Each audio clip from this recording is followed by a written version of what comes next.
పవిత్ర స్నానానికి వెళ్లి ప్రాణాలు కోల్పోయారు. కొందరు హాలిడే ట్రిప్ కి వెళ్లి టెర్రరిస్టుల చేతిలో పోయారు. ఇంకొందరు IPL కప్ సెలబ్రేషన్స్ కి వెళ్లి తొక్కిసలాటలో పోయారు. మరికొంతమంది విమానం కూలిపోయి ప్రాణాలు కోల్పోయారు. ఆ కూలిన విమానం హాస్టల్ పై పడి ఇంకొందరు చనిపోయారు. ఇక్కడ ఎవరి ప్రాణాలకు గ్యారెంటీ లేదు. ఏ ప్రాణం ఏ నిమిషంలో పోతుందో తెలియదు. అసలు ఏం జరుగుతోంది? జీవితం అంటే ఇంతేనా? మన చుట్టూ ఏమవుతుందో, ఎలాంటి ప్రమాదాలు ముంచుకొస్తున్నాయో, ఎందుకు సంభవిస్తున్నాయో ఆ దేవుడికే తెలియాలి. ఇదంతా ఆ భగవంతుడు ఆడిస్తున్న ఆటే అని సరిపెట్టుకోవాలా? అసలు మన చుట్టూ ఏం జరుగుతోంది? ఈ వరుస ఘోరాలేంటి? ఊహించని ప్రమాదాలేంటి? మన వాళ్లతో సరదాగా గడిపేందుకు ప్రకృతి అందాల మధ్య అద్భుతమైన క్షణాలను గడిపేందుకు ఓ అందమైన ప్రదేశానికి వెళితే ఎక్కడి నుంచో వచ్చిన ఉగ్రవాదులు పగ్గబట్టినట్టు కాల్చేస్తారు. మనమెంతగానో అభిమానించే ఓ క్రికెట్ టీం ఎన్నో ఏళ్ల నిరీక్షణ తర్వాత టైటిల్ గెలిస్తే ఒకేసారి అన్ని సంవత్సరాల ఆనందాన్ని ఆకాశాన్ని తాకేలా సెలబ్రేట్ చేసుకునేందుకు వెళితే తొక్కిసలాటలో చనిపోతారు. ఇక పనులు ముగించుకొని ఉన్న చోటు నుంచి ప్రశాంతంగా వచ్చిన చోటుకి తిరిగి వెళ్లేందుకు విమానం ఎక్కితే ఎవరు ఊహించని రీతిలో గాల్లోకి ఎగిరిన కొన్ని క్షణాల్లోనే అది కూలిపోతుంది. పోనీ ఉన్న చోటే ఉండి ఎప్పట్లాగే హాస్టల్లో భోజనం చేస్తుంటే సడన్ గా విమానం వచ్చి మీద పడుతుంది. ఆ పేలుడు ధాటికి చెలరేగే అగ్ని జ్వాలల్లో కాల్చేస్తుంది. అసలు మన చుట్టూ ఏం జరుగుతోంది? ఇదే ఇప్పుడు కోట్లాది మంది భారతీయుల్లో మెదులుతున్న ఆలోచన. జీవితం అంటే అంత సులువు కాదని అందరికీ తెలుసు. జీవితం అంటే అర్ధాంతరంగా ముగిసిపోయేది కాదని తెలుసు. కానీ ఇప్పుడు ఎవరి జీవితాలకు గ్యారెంటీ లేదు. ఏ క్షణంలోనైనా ప్రాణం పోవచ్చు. ఊహించని ప్రమాదం ముంచుకురావచ్చు. ఎప్పుడైనా ఏదైనా జరగచ్చు. ఎక్కడున్నా ప్రాణాలకు గ్యారెంటీ లేదని నిరూపిస్తున్నాయి ఇటీవల జరుగుతున్న ఎన్నో దుర్ఘటనలు. పహల్గామ్ టెర్రరిస్ట్ అటాక్ అయినా, బెంగళూరు తొక్కిసలాట అయినా, అహ్మదాబాద్ ఫ్లైట్ క్రాష్ అయినా, ఘోరం ఏదైనా కానీ, దూరం ఎంతున్నా కానీ జనం ప్రాణాలు క్షణంలో గాల్లో కలిసిపోతున్నాయి. వరుస దుర్ఘటనలు ప్రతి ఒక్కరి మనసును కలిచివేస్తున్నాయి. ఇవన్నీ మానవ తప్పిదాలతోనే జరుగుతున్నాయా? వ్యవస్థాగత లోపాలు, భద్రతా వైఫల్యాలు ఫలితమా? లేక ఇదంతా దైవలీలతో జరుగుతోందా? మనుషులు చేసిన పాపాలే ఇలా వెంటాడుతున్నాయా? ఇలా ఎన్నో ప్రశ్నలు అందరి మనస్సుల్లో మెదులుతున్నాయి. దీని వెనుక అంతు చిక్కని ఆ భగవంతుడి లీల దాగుందని నమ్మేవాళ్లు కొందరైతే మానవ తప్పిదాలే మరణ శాసనం రాస్తున్నాయనేది మరికొందరి వాదన. అహ్మదాబాద్లో అంతు చిక్కని విధంగా విమానం కూలిపోయింది. ఈ ఒక్క ప్రమాదం వందలాది మందిని బలి తీసుకుంది. వారి కుటుంబాల్లో తీవ్ర విషాదాన్ని నింపింది.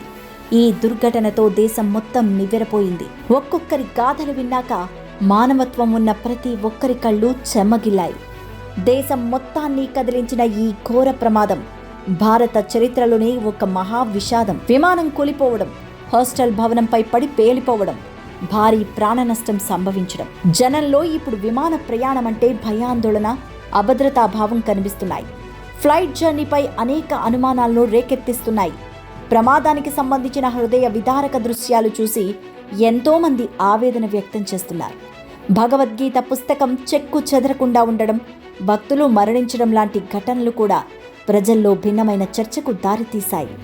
విమాన ప్రమాదమే అత్యంత విషాదమనుకుంటే, ఆ విమానం హాస్టల్ భవనంపై కూలడం, అందులో ఉన్న మెడికోలు దుర్మరణం చెందడం మరింత విషాదకరం. తమకు ఏం జరిగిందో తెలిసేలోపే కొందరు ప్రాణాలు కోల్పోయారు. భోజనం చేస్తూ ప్రాణాలు వదిలారు.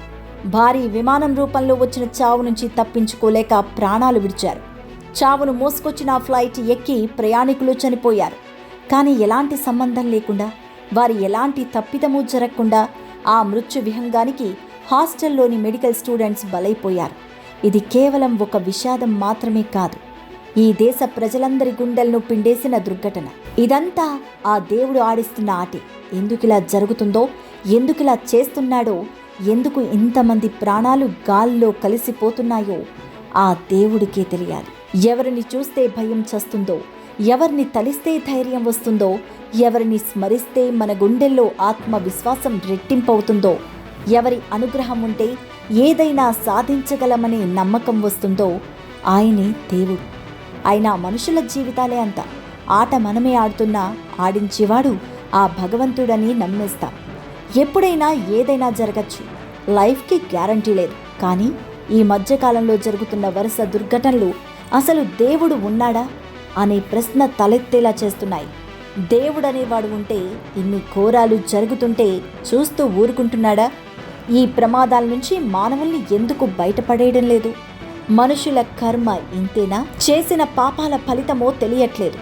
మనుషులందరి దురదృష్టం ఒకేసారి ప్రభావం చూపుతుందో అర్థం కావడం లేదు. కానీ ఈ ఏడాది మొదటి నుంచే ఈ ఘోరాలు మొదలయ్యాయి.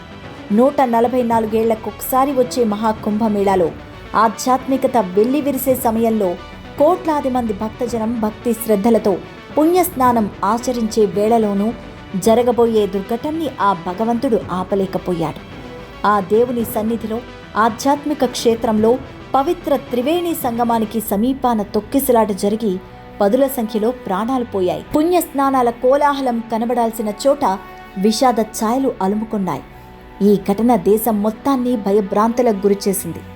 ఆ భగవంతుడి సన్నిధిలోనే ఇంతటి ఘోరం జరిగితే ఇంకెవరికి మొరపెట్టుకోవాలి? పహల్గాంలో జరిగిన ఉగ్రదాడి కూడా ఈ కోవలోకి వస్తుంది. కొన్నాళ్ల పాటు ఈ టెన్షన్లన్నీ మర్చిపోయి ప్రకృతిని ఆస్వాదించేందుకు, అందమైన ప్రదేశాలను చుట్టి వచ్చేందుకు, మనకు నచ్చిన వాళ్లతో, కుటుంబ సభ్యులతో సరదాగా గడిపేందుకు వెళ్లిన ప్రాణాలతో ఉంటామనే గ్యారెంటీ లేదని నిరూపించిన ఘటన పహల్గాం టెర్రర్ అటాక్. మనకెలాంటి సంబంధం లేకపోయినా ఎవరో స్వార్థం కోసం, ఎవరో లక్ష్యాల కోసం, ఎవరో సిద్ధాంతాల కోసం అమాయకులు బలి కావాల్సి వచ్చింది. ఉగ్రవాదం విసిరిన పంజాకు, టెర్రరిస్టులు పేల్చిన తూటాలకు అమాయక టూరిస్టులు ప్రాణాలు కోల్పోయారు. చివరికి పిక్నిక్కి వెళ్లినా సేఫ్గా ఉంటామని ఖచ్చితంగా చెప్పే పరిస్థితులు లేకుండా చేసింది పహల్గాం ఉగ్రదాడి. చావు ఎప్పుడు ఏ రూపంలో వస్తుందో మన ఊహకు కూడా అందదని మరోసారి రుజువు చేసిన ఘోర విషాదమది. పహల్గాంలో జరిగింది ఒక హింసాత్మక చర్య. దేశం మొత్తాన్ని తీవ్రంగా కలిచివేసింది. అనవసరంగా అమాయకుల ప్రాణాలు తీసేశారని ప్రతి ఒక్కరూ బాధపడేలా చేసింది. బెంగళూరులో జరిగిన తొక్కిసలాట మరింత విషాదకరం. ఆటపై ప్రేమతో, ఆటగాళ్లపై అభిమానంతో తాము నెత్తిన పెట్టుకొని మోస్తున్న జట్టు 18 ఏళ్ల సుదీర్ఘ నిరీక్షణ తర్వాత టైటిల్ విన్నర్గా నిలిస్తే ఆ సంతోషాన్ని, ఆనందాన్ని నలుగురితో పంచుకునేందుకు వెళ్లినా ప్రాణాలతో తిరిగొస్తామనే నమ్మకం లేదని రుజువు చేసిన ఘటనది. అభిమానం కొద్దీ వెళితే ప్రాణాలు కోల్పోవలసిన దుస్థితి.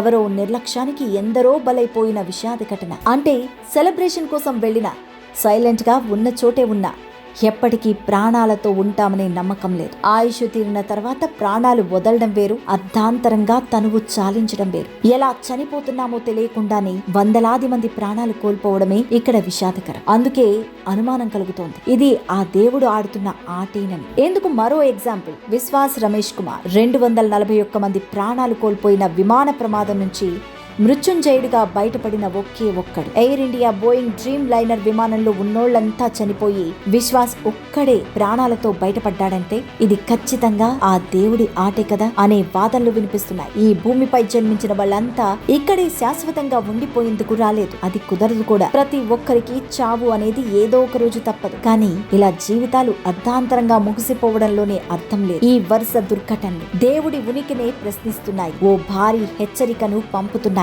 నిరంతరం అప్రమత్తంగా ఉండాలని సూచిస్తున్నాయి. అందువల్లే ప్రతిసారి నిస్సహాయంగా ఎదురు చూడకుండా మార్పు కోసం ముందడుగు వేయాలి. ఉన్నంతలో జీవితాన్ని గొప్పగా జీవించాలి. ఈ జన్మకు సరిపడా జ్ఞాపకాలను, అనుభూతులను పోగేసుకోవాలి. పోయేటప్పుడు ఎలాంటి చింత లేకుండా పోవాలి. అంతకు మించి మనం చేయగలిగిందేమీ లేదు, ఒక్క దేవుణ్ణి నిందించడం తప్ప.